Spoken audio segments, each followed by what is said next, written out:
మార్కెట్‌తో పోల్చుకుంటే 2 ఇయర్స్ నుంచి మన మార్కెట్ చాలా డల్ ఉంది హైదరాబాద్‌లో.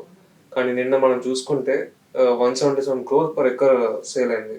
దానిపైన ఏం రీజన్ అయిందుండొచ్చు? ఇప్పుడు ఎవరైతే మార్కెట్ బాగలేదు, రియల్ ఎస్టేట్ డౌన్ ఉంది, Hyderabad is not doing well అనే దానికి ఇట్స్ ఏ బిగ్ అంటే example how Hyderabad market is అని చూపించడం కోసం నిన్న జరిగిన ఆక్షన్లో తేలిపోయింది. సో హైదరాబాద్ అనేది it's beyond certain things, already it's grown.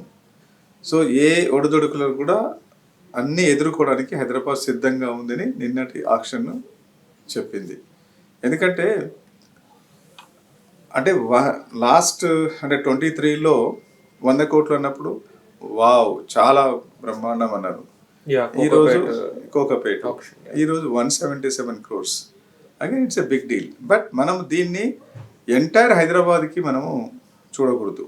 ఎందుకంటే పర్టికులర్ లొకేషన్లో it's a great location for IT hub. అది గ్రేట్ ఐటీ హబ్. అంటే అక్కడ ఏంటంటే సెల్లింగ్ ప్రైస్ కానీ ఎక్కువ ఉంటుంది, ఆఫీస్ రెంట్ కానీ అంటే ఎక్కడ అంటే హైయెస్ట్ ఆఫీస్ రెంట్ ఎక్కడ ఉందంటే ఆ లొకేషన్లో ఉంది. హైయెస్ట్ అంటే సెల్లింగ్ ప్రైస్ ఎక్కడ ఉందంటే ఆ లొకేషన్లో ఉంది. కాబట్టి ఆ ప్రైస్ వెళ్ళింది. అంటే the confidence of the developers is like that అన్నట్టు. ఈ లొకేషన్లో మనకు ప్రాజెక్ట్ చేస్తే బ్రహ్మాండంగా ఉంటుంది, గ్రాండ్ సక్సెస్ అవుతున్న ఉద్దేశంతో ఆ లొకేషన్కి ఆ ప్రైస్ పెట్టి తీసుకున్నారు. దిస్ షోస్ ఏంటంటే ఇంకోటి ఏంటంటే ఐటీ రంగానికి హైదరాబాద్ ఎంత అడ్వాన్స్ ఉందని చెప్పడానికి కోసం ఇది ఒక రీజన్. ఎందుకంటే హైదరాబాద్లో ఆఫీస్ స్పేస్కి బారింగ్ ఫర్ ఫ్యూ మంత్స్ అయితే తప్పితే మళ్ళీ ఐటీ అంటే ఆఫీస్ స్పేస్కి మంచి డిమాండ్ ఉంది. సో దేశంలోనే అంటే some times number 1, some times number 2 office స్పేస్లో కూడా సేల్స్లో ఉన్నాం మనం.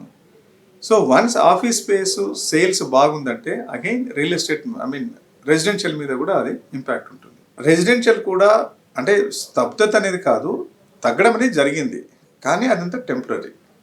సో ఎప్పుడైనా ఒక సైకిల్ ఉంటుంది, ఒకసారి చాలా పీక్ వెళ్ళినప్పుడు కొంత తగ్గడం అనేది ఉంటుంది, మళ్ళీ again it goes back. So నేను ఎవ్రీ టైమ్ అగైన్ మీరు చూసేది ఓన్లీ ఫ్యూ లొకేషన్స్ గురించి మాట్లాడుతున్నాము. రెసిడెన్షియల్ కూడా కోకాపేట్ అనే ఒక లొకేషన్, ఆ నియోపోలిస్లో ఇన్ఫ్రాస్ట్రక్చర్ అనుకోండి, కనెక్టివిటీ అనుకోండి, the elevation of the land అన్నీ చూసుకుంటే ఒక బ్యూటిఫుల్ లొకేషన్ కాబట్టి అది వెళ్ళింది. But it is not everywhere.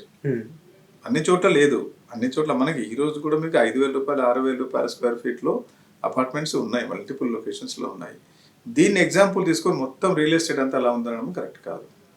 ఇంకోటి ఏంటంటే every time I'm talking about ఏంటంటే మనకు హైదరాబాద్కు రింగ్ రోడ్ అనేది మణిహారం.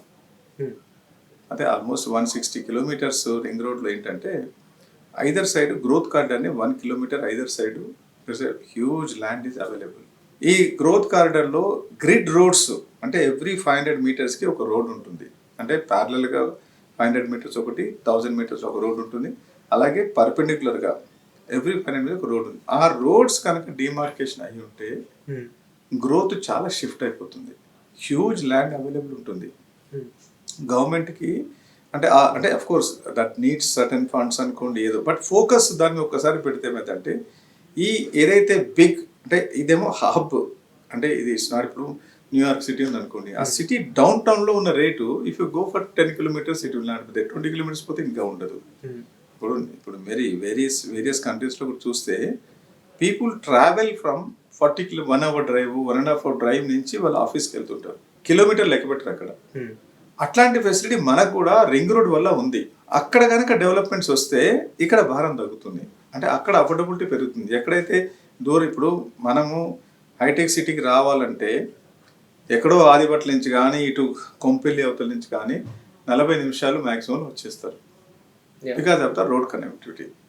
సో అట్లాంటి లొకేషన్స్లో డెవలప్మెంట్ మీద ఫోకస్ చేస్తే గ్యారంటీగా తక్కువ ధరలో అందరికీ దొరుకుతుంది. అంటే మనకు డిస్టెన్స్ కాదు, ట్రావెల్ టైం. ఇన్ఫ్రాస్ట్రక్చర్ మన దగ్గర బాగుంది, when you compare with other cities మన దగ్గర ఇన్ఫ్రాస్ట్రక్చర్ చాలా బాగుంది. సో దాన్ని యూటిలైజ్ చేస్తూ ఇట్లాంటి కొన్ని డెసిషన్స్ తీసుకుంటే డెఫినెట్గా మన భారం అనేది ఇక్కడ తగ్గుతుంది కొంచెం.